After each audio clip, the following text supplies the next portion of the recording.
Hey guys, Canadian Range Nut here. It is Tuesday, June the 7th, 2022.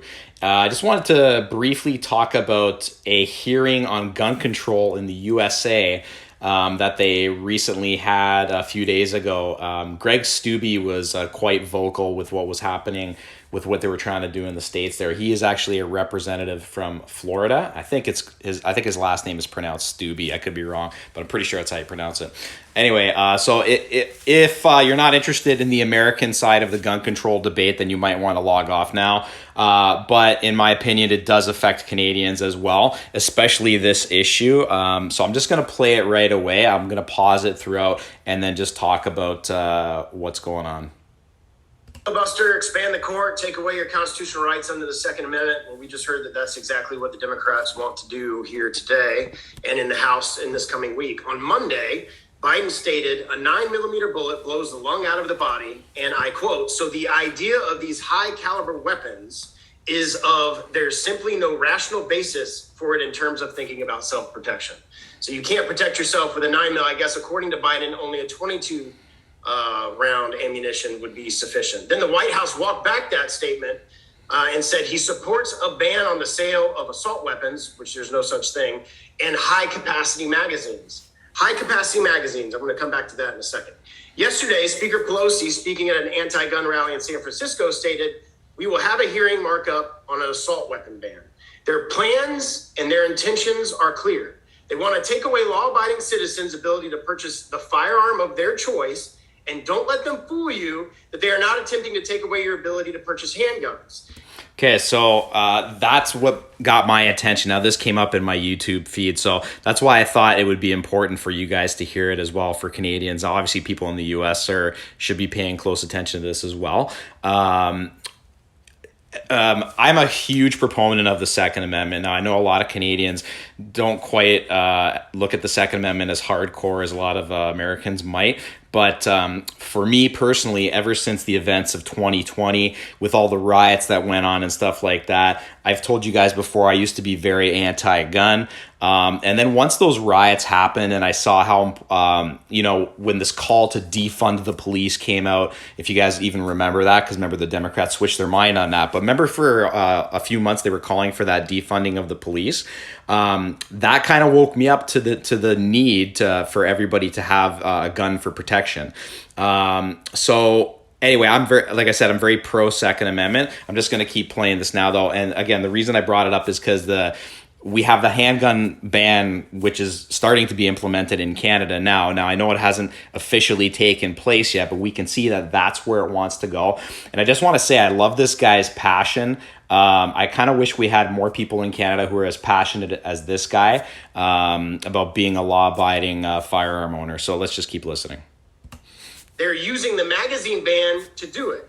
Last year in 2021, the Glock 19 was the highest sold handgun in the United States. It comes with a 15-round magazine. That gun would be banned. Right here in front of me, I have a Sig Sauer P226. So he is actually showing guns from his collection, just to give you some context right now. Comes with a 21-round magazine. This gun would be banned. Here's a 12-round magazine. This magazine would be banned under this current bill. It doesn't fit because this gun was made for a 21-round magazine. This gun would be banned under this bill. Here's a Sig Sauer 320. It takes a 20-round magazine. Here's a 12-round magazine that would be banned. It doesn't fit because it would be banned. This gun would be banned under this bill.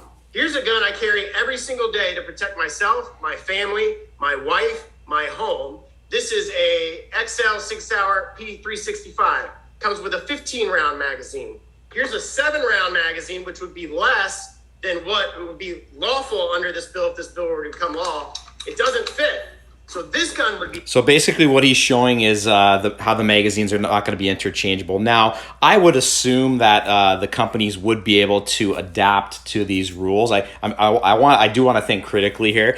But at the same time, in my humble opinion, I do think this is, again, the start towards getting a total ban on handgun. I truly believe that that's what they're going for. And it's very convenient that it's happening at the exact same time as it is in Canada, and, they use that mass shooting in Texas to basically to push this agenda. I'm just going to keep playing it here.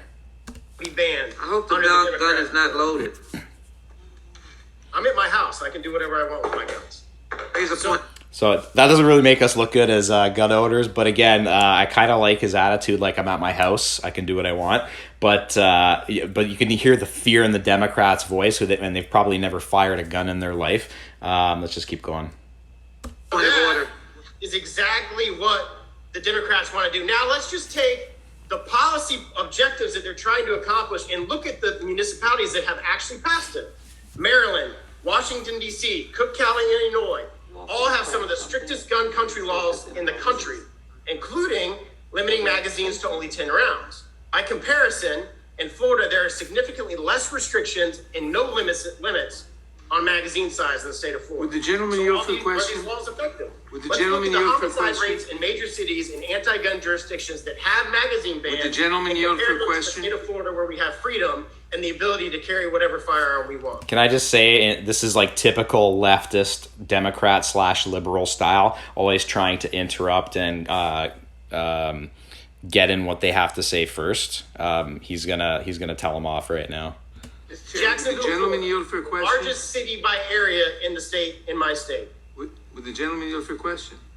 Yes or no? No, I'm trying to get my point across in the 2 minutes Yes or that I no? have left. Gentleman won't yield. The murder rate was more. Now, let me start back over, and I hope you give me my 10 or 15 seconds back that you just took. Jacksonville, Florida, the largest city by area in my state, the murder rate was more than half of DC or Chicago in 2021. And you are 4 times lower, and it was 4 times lower than in Baltimore, Maryland. All jurisdictions that have a magazine ban, you're safer in the state of Florida where we don't have it. If you live in Tampa, Florida, near my district, or in Orange County, where Orlando is located, in 2021, you were roughly 3 times less likely to be murdered here in Florida, in Orange County, or in Tampa than in Chicago or DC, where they both have magazine bans. And you are a whopping 5 times less likely to be murdered than in Baltimore, Maryland, than in Tampa, Florida, or Orange County. Additionally, the state of West Virginia is instructive on this point. West Virginia has some of the most gun-friendly laws in the country, including permitless carry, no magazine restrictions. For purposes of comparing apples to apples, West Virginia also faces some struggles and has poverty levels comparable to nearby Baltimore and Washington, D.C.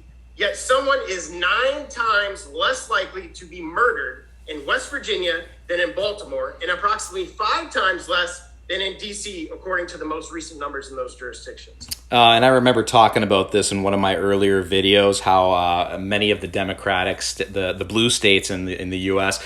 have the highest crime rates, like especially Chicago, New York, especially from illegal handguns and stuff like that. And I've been, this is not the first video I've seen about this. I've been reading about this for 2 years since this whole pandemic started. And most of the reason I started paying attention to this stuff was, again, the BLM riots that started happening in 2020, and we were shut down. So I had nothing to do but read about all this information. And part of me is kind of glad it happened, because I feel like if this had never happened, I never would have woken up, and I probably would still be an anti-gunner to this day. But I've totally turned around on that perspective, because I do see the need that we have to protect ourselves. Here we go. These anti-gun cities, particularly ones with magazine bans, have some of the highest crime rates in the country, and they are growing worse. These laws do nothing to stop crime, and no one here thinks they will actually stop mass shootings. This is a push to take away your right to carry whatever firearm you please to defend yourself. So I hope our colleagues in the Senate are paying attention. A magazine ban will not allow you to carry these type of handguns because they don't have the capacity to take such a small magazine. I yield that. Okay, I'm going to leave it there. So feel free to write in the comments below, guys. I do like to hear from you. Just a side note, too. If you are a person who is very anti-gun, because I've seen a couple of comments recently that were posted. There was one comment on the video I did yesterday talking about saying, oh, you know, the less guns and ammo civilians have, the better. And I was going to take that comment off. And then I thought, you know what? Nope, I'll let them say it. And if it just gets out of hand, then I can actually block that person eventually. So, but if you are an anti-gun person, I don't know why you're listening to this channel. We are very pro-gun. Obviously, we want to try convince people that, you know, law-abiding citizens and gun owners should be respected in as far as gun rights go. But if I know people personally who are just do not want to hear the gun debate. And if you're going to be a troll on the site, then I will just block you. I have no issue with that. But other than that, please feel free to comment, guys. I love the comments, and I try to get back to everybody. So that's it for tonight. I just had one other thing I wanted to mention. So I headed to the range. Yesterday was Monday. Headed there for the first time in a while, and I shot my CZ P10F, the 9mm, for the first time. And man, I gotta say, I need a little more practice. It was pretty bad, but I was doing the typical shooting low and left. So again, that's just going to come with practice. But one thing I've noticed ever since I started taking an interest in guns and stuff like that, I hear from a lot of people saying, oh, you know, start on a 22 caliber, a 22, because I have a Glock 44, and it's very similar to the size of the Glock 19, which is a 9mm. The Glock 44 is a 22. A lot of people saying that, you can train on the Glock 44 because the ammo is cheap, but then if you're in the States, if you're going to conceal and carry, bring the Glock 19. That is, I would say that's BS. I feel like unless you are like a master, because the difference between a 22 caliber and a 9mm is just day and night, and I feel like I'm just gonna have to retrain myself on the CZ P10F. Great gun though, felt good in my hands, but I was very, very rusty, so it was a very humbling experience for me. Anyway, please like or subscribe if you got any value out of this video. I really do appreciate it, and I hope you guys have a great night.